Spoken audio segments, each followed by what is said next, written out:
గ్రామం నుంచి ఈ రాష్ట్ర వ్యాప్తంగా ఇందిరమ్మ ఇల్లు కట్టుకున్నట్టు అనుకో సందేశం ఇచ్చాం. మీరు ఇల్లు ఎంత తొందరగా కట్టుకుంటే అంత తొందరగా ప్రతి వారం మీకు బిల్లులు ఇస్తాం, మీరు తొందరగా ఇల్లు కట్టుకొని పూర్తి చేసుకోండి అని చెప్పాం.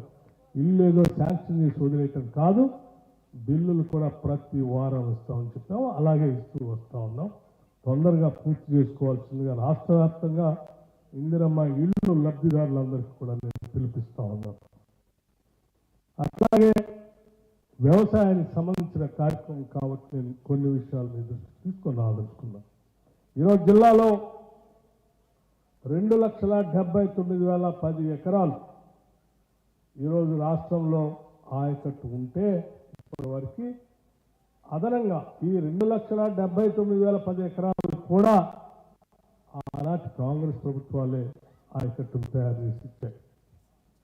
అది లెఫ్ట్ కెనాల్ కావచ్చు, మీడియం ఇరిగేషన్ మైల్ ఇరిగేషన్ కార్యక్రమాలతో కావచ్చు, లేకపోతే గతంలో ఉన్నటువంటి లిఫ్ట్ ఇరిగేషన్ ద్వారా కావచ్చు.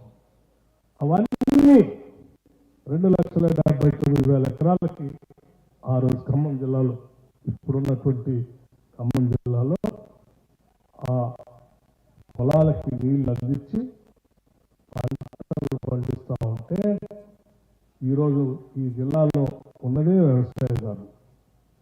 వ్యవసాయమే ప్రధాన వ్యాపకంగా ఉంది. ఈ ప్రధాన వ్యాపకంగా ఉన్నటువంటి వ్యవసాయదారులకు మనం అందించాల్సిన నీళ్లు, ఆ నీళ్లతో పాటు కావాల్సిన ఉచిత కరెంటుతో పాటు కావాల్సినటువంటి ఇతర సదుపాయాలు, మినిమం సపోర్ట్ ప్రైస్ అంటే మద్దతు ధర, ఆ మద్దతు ధరతో పాటు కొంత బోనస్, ఇవి ఇస్తే ఇంకా బాగా అభివృద్ధి చెందుతారనేటువంటి ఆలోచనతో ఈ ఉన్న ఆయకట్టుతో పాటు ఇంకా అదనంగా పెంచడం కోసం 2023-24 తర్వాత ఈ ఇందిరమ్మ ప్రభుత్వం, ప్రజాప్రభుత్వం, మన ప్రభుత్వం అధికారంలోకి వచ్చిన తర్వాత కొన్ని లక్షల ఎకరాలని తిరిగి మనం ప్రణాళికాబద్ధంగా నిర్ణయాలు చేసుకుంటూ వెళ్తా ఉన్నాం. అందులో భాగంగా ఈరోజు మనం తీసుకున్నట్లయితే మరొక 1,13,000 ఎకరాలకు సంబంధించి మళ్ళీ మనం కొంత ఆయకట్టు కోసం ప్రణాళిక తయారు చేసుకొని ముందుకు పోతాం.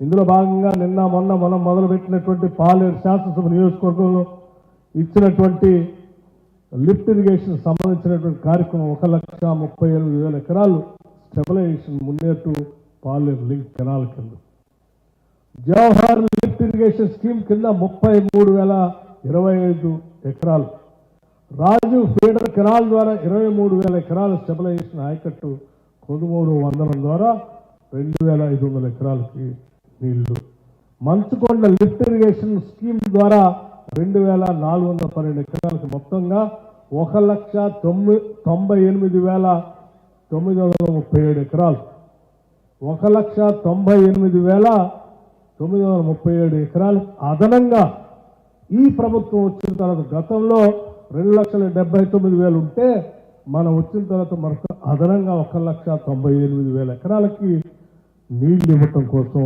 ఇరిగేషన్ ప్రాజెక్టులకు సంబంధించిన ప్రణాళిక తయారు చేసుకుని ముందుకు పోవటమే కాదు, శాంక్షన్ చేసి నిధులు కేటాయించి వాటి పనులు కూడా వడివడిగా చేపిస్తా ఉన్నాం. ఇది వ్యవసాయం మీద ఉన్నటువంటి ఈ ప్రభుత్వానికి ఉన్నటువంటి చిత్తశుద్ధి.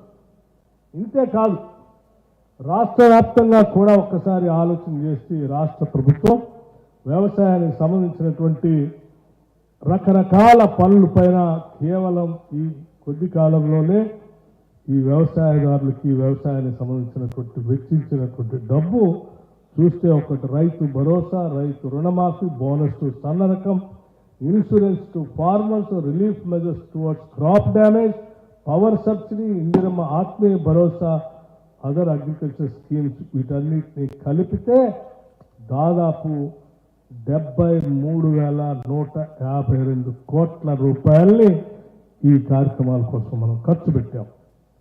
వీటితో పాటు ఇంకా డ్రిప్ ఇరిగేషన్ అని, పాలీ హౌస్ అని, లేకపోతే మిషన్ అగ్రికల్చర్ అని, national mission on edible oils అని రకరకాల స్కీమ్స్తో వస్తున్నటువంటి సెంట్రల్ స్పాన్సర్ స్కీమ్స్ సంబంధించి రాష్ట్ర ప్రభుత్వం నుంచి విడుదల చేసిన నిధులతో లెక్కేస్తే అగ్రికల్చర్ కేవలం ఒక వ్యవసాయానికి నేరుగా ఓన్లీ రైతుల కోసం వ్యవసాయానికి సంబంధించి 74,163 కోట్ల రూపాయలు కేవలం రైతులకి నేరుగా క్యాష్ రూపేనా మనం ఖర్చు పెట్టినటువంటి కార్యక్రమం.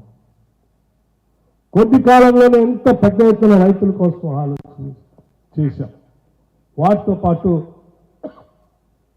పేదవాళ్ళ కోసం ఇందిరమ్మ ప్రభుత్వం ప్రజాప్రభుత్వం వస్తే మాకు కూడా మేలు జరుగుతుందని ఆశపడుతున్నటువంటి వాళ్ళందరి పేరు మీద చేత ఇందిరమ్మ హౌజెస్, మహాలక్ష్మి అంటే మా ఆర్టీసీ బస్సులో ఉచితంగా ప్రయాణం చేసేటువంటి వాళ్ళకి గృహజ్యోతి 200 యూనిట్లు ఉచితంగా ఇచ్చే కరెంటు, ఎల్పిజి సిలిండర్లు, రాజీవ్ ఆరోగ్యశ్రీ, వడ్డీ లేని రుణాలు, కళ్యాణ లక్ష్మి స్కాలర్షిప్స్, అట్లాగే రైస్ సబ్సిడీ మొత్తాన్ని కలిపి అదనంగా 47,710 కోట్ల రూపాయలని ఈ పేద వర్గాల కోసం ఖర్చు పెట్టడం జరిగింది.